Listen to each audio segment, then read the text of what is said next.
I was fortunate. I spent several years in the United States Marine Corps, and I was very young at the time. I was probably the dumbest smart kid you ever met, and I got to see what leadership looked like in circumstances that not everybody has an opportunity to see.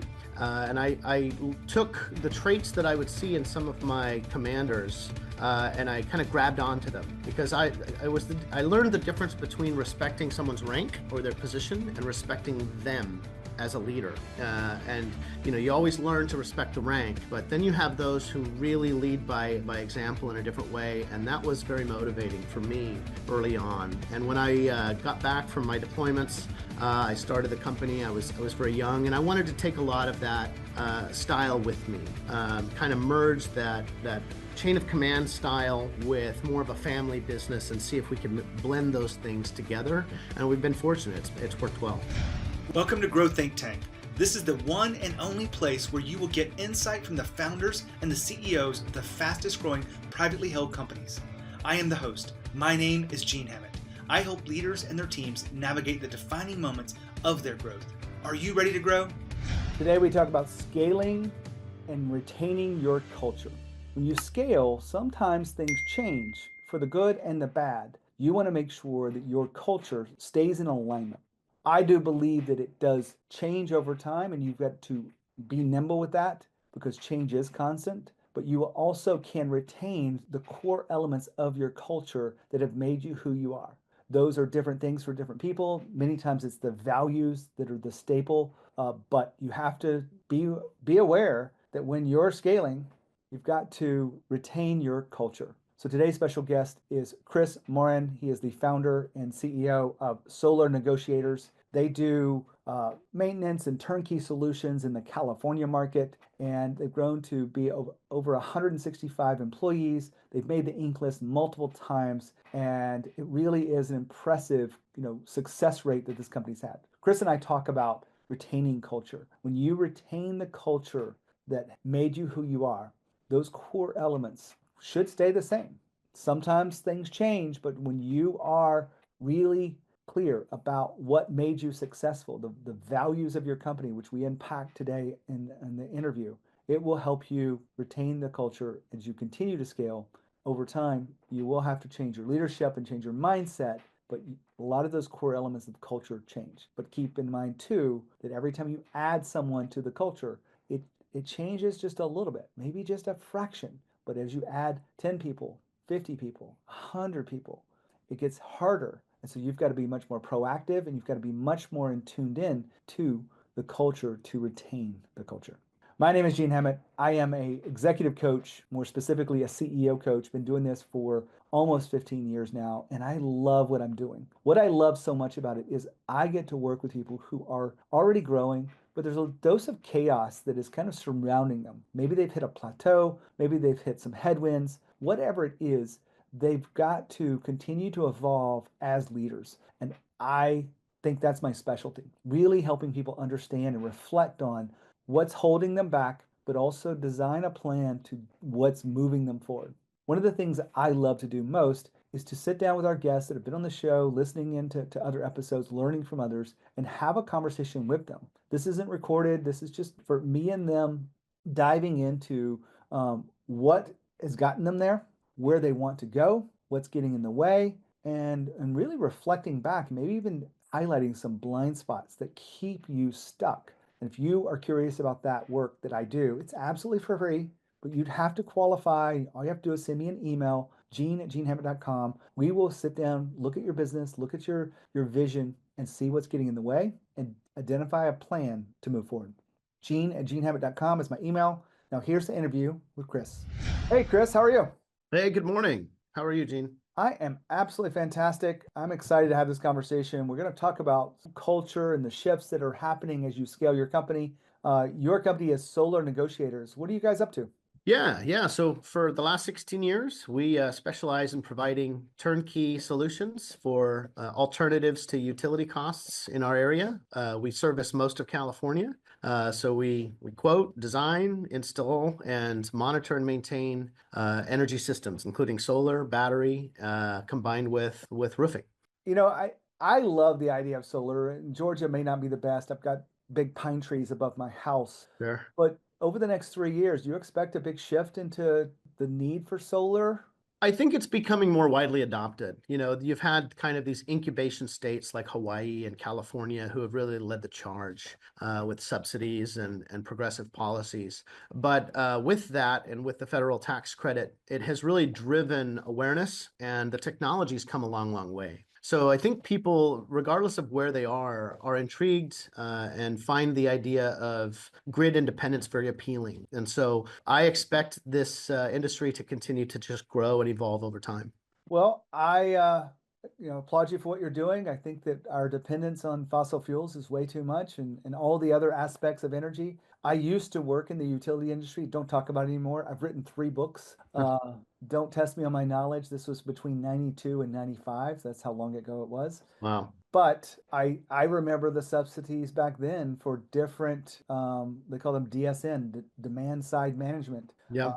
things that the utilities were trying to do. Things have evolved a lot since then. So thank you for bringing solar to the market and what you do. Let's talk about your company, your leadership. I know you've made the Inc. list a number of times. You've got a growing company. And culture seems to change over time, but you've got this concept of scaling while retaining your culture. What was your concept behind that? Yeah, so I was fortunate. I spent several years in the United States Marine Corps, and I was very young at the time. I was probably the dumbest smart kid you ever met, and I got to see what leadership looked like in circumstances that not everybody has an opportunity to see. And I took the traits that I would see in some of my commanders, and I kind of grabbed onto them because I learned the difference between respecting someone's rank or their position and respecting them as a leader. And you always learn to respect the rank, but then you have those who really lead by example in a different way, and that was very motivating for me early on. And when I got back from my deployments, I started the company. I was very young, and I wanted to take a lot of that style with me, kind of merge that chain of command style with more of a family business and see if we can blend those things together. And we've been fortunate. It's worked well. Well, I know that culture changes over time, and some of those factors are just more people and communication rhythm has to change. Yep. There's more asynchronous work, and frankly, not everybody can be in the meeting when the project was defined and the problem was defined. And Right. so other people are required to do that as the company gets bigger. Do you remember any inflection points as your company was getting bigger where it kind of got hard and you had to get back to that culture? Yeah, I think personally, I really had to reach deep and realize that there comes a point where I can't do everything myself. I was always wanting to be on the forefront and lead by example and keep things on my own plate. And 10 years ago or so, it just became clear I needed to learn to delegate, and those things are kind of your cliche leadership traits that are necessary.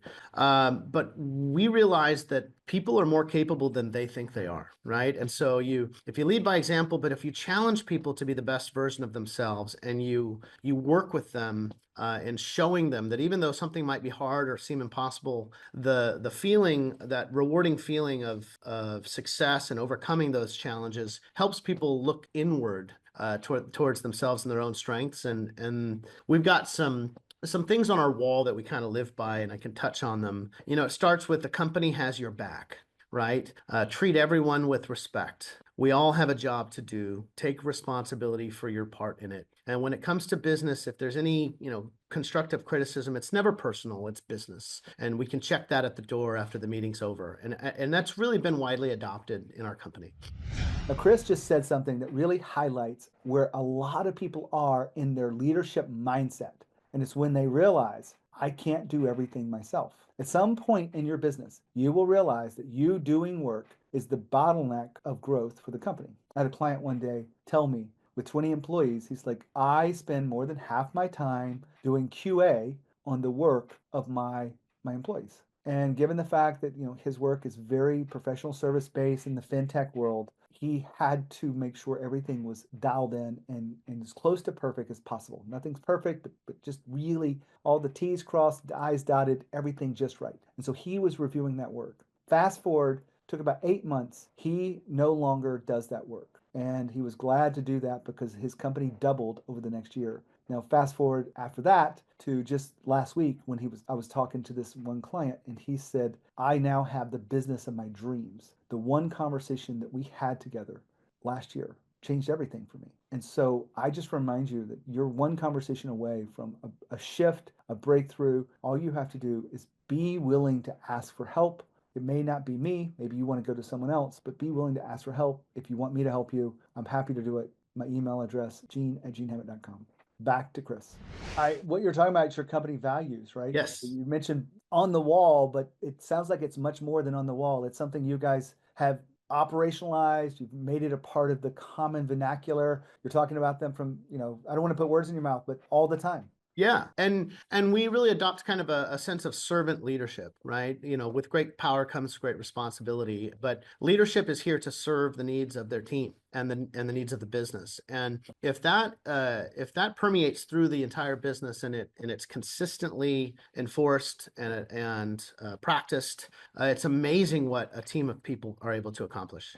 When you think about culture, I asked you about the inflection points. There was definitely a point where you can't do it all yourself. Sure. I name that as a transactional leader, the one who values their time at work by what they do. Right. And then you have to rise to the next level. Not that you have names for these things because you're not expected to guide others the way you guide your team. But after you did that, was there another inflection point that you could highlight?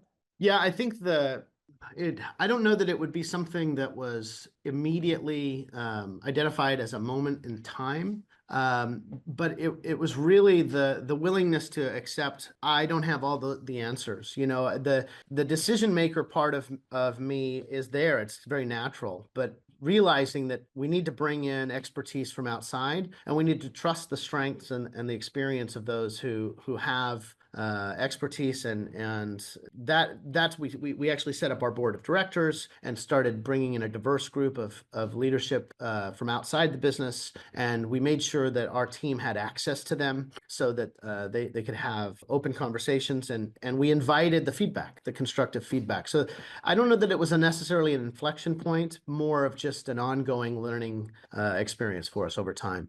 I mean, I've seen this happen quite often in the companies I coach and guide, and it is an inflection point when you bring in that board. Yeah. There are people who get it wrong. Right. Sounds like you have probably worked through some of the complications of that, and it really is good to have outside sources. I'm kind of curious, maintaining culture. I describe it a little bit differently in some of the companies I work with because at 20 people, your culture feels like a family. That's great. That's right. And when you get to be about 100, you're over 100, 165 by our last count. It feels differently than family, but you are trying to maintain that. You're retaining that culture. How are you doing that? Yeah, so I think traditions are important. Things like annual awards banquets where we remind new hires and the whole group of our successes for the year and what led to our success, and bringing it back to those core values and making sure that everyone understands this is the standard we hold ourselves to. And regardless of the circumstance, those words on the wall, they have meaning and they have purpose. And regardless of the scale, they really come back to those simple concepts, right? We're in this together. Change is the only constant, and leaders more than everyone else are expected to live those core values each and every day. You mentioned it earlier, and it comes up quite often in my coaching, but I just want to highlight this for a second. Leading by example. Yeah. I'm going to imagine that you don't have a problem leading by example with these values because you probably thought about them a lot before they became written on the wall, but you've got an executive team around you that's got to lead by example. Have you had trouble getting people to fall in line with that leading by example, or has it just been natural?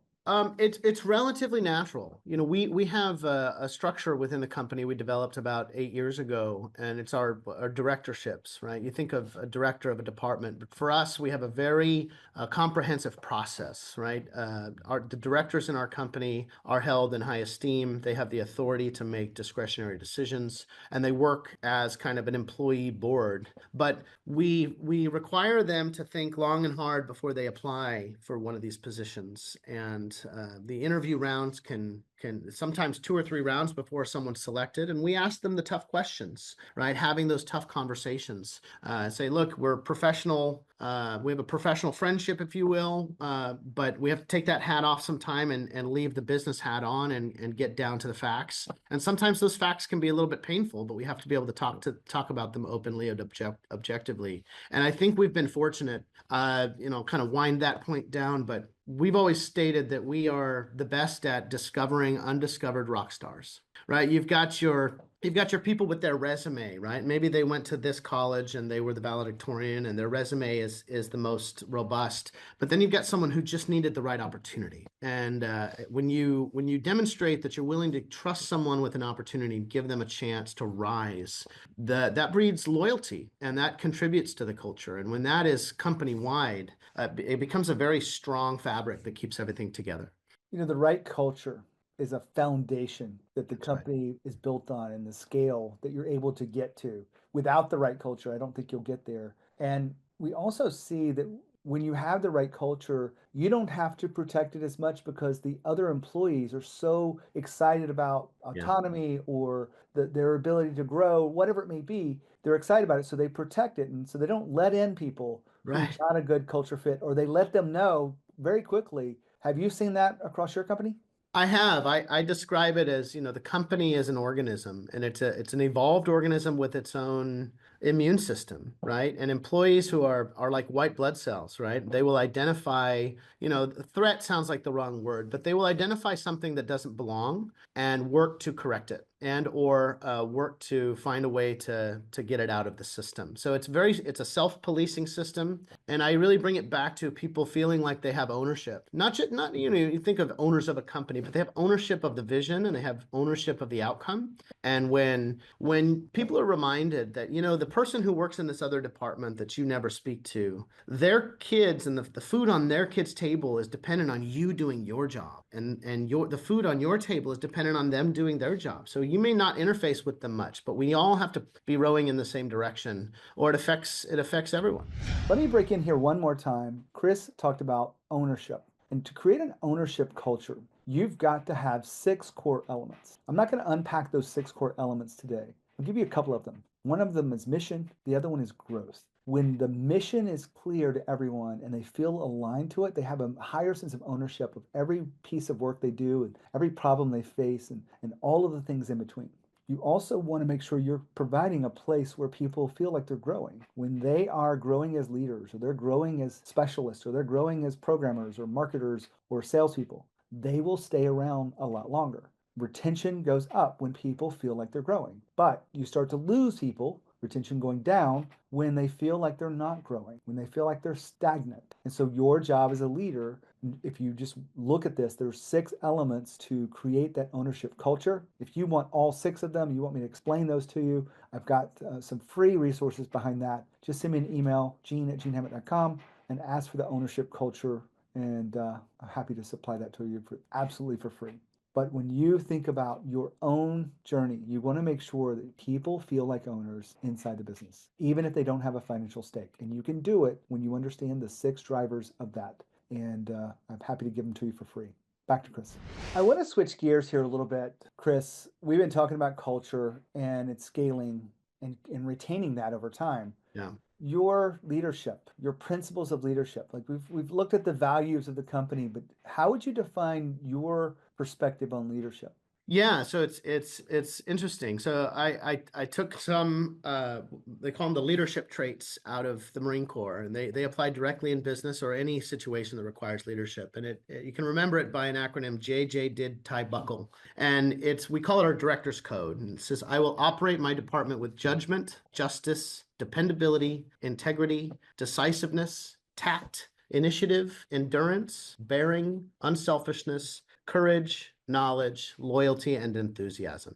And you really can kind of tuck almost every element of leadership into those categories. And so, when we're coaching our leaders and developing, regardless of whether they're a new supervisor or all the way up to an executive level, we bring circumstances and actual situations that are happening in the business, whether it's conflict with another employee or 2 departments needing to figure out a way forward. We bring it back to those, and it's saying, how are you demonstrating unselfishness selfishness in this situation? How are you ensuring that you are enthusiastic with your team so that their energy levels stay strong? So we've really pulled a lot from that. It's really time tested.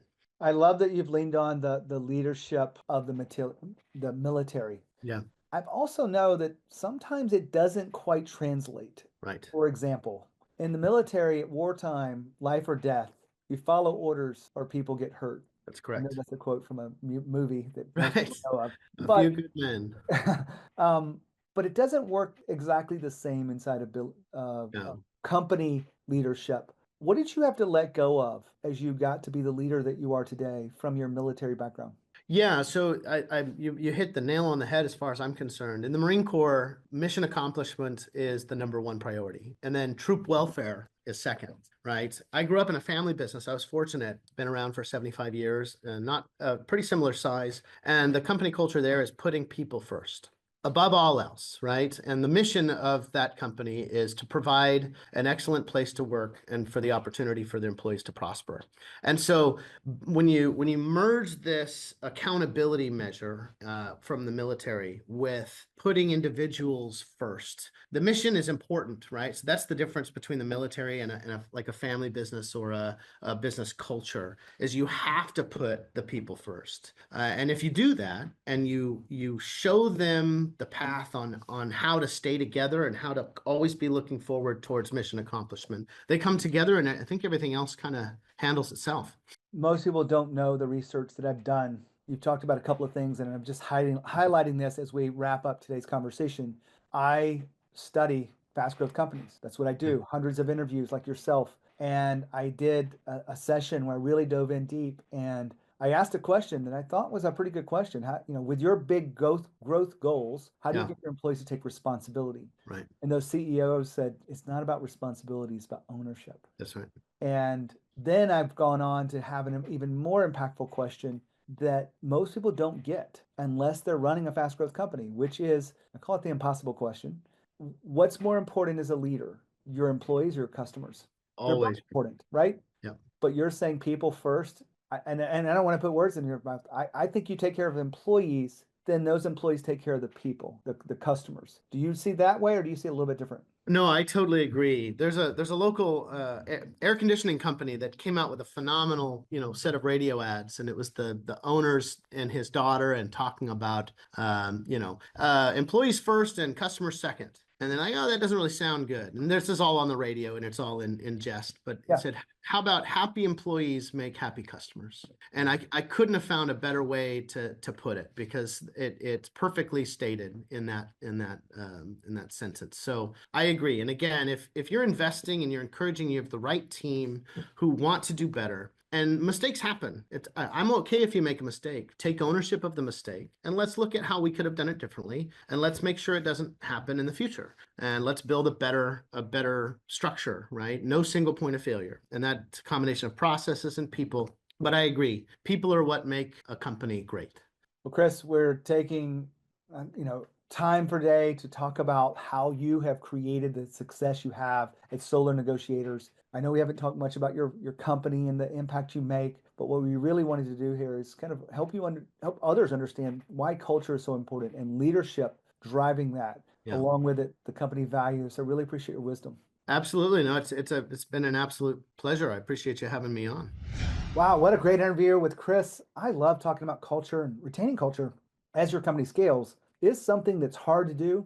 Some elements will change no matter what. For example, communication rhythms will change.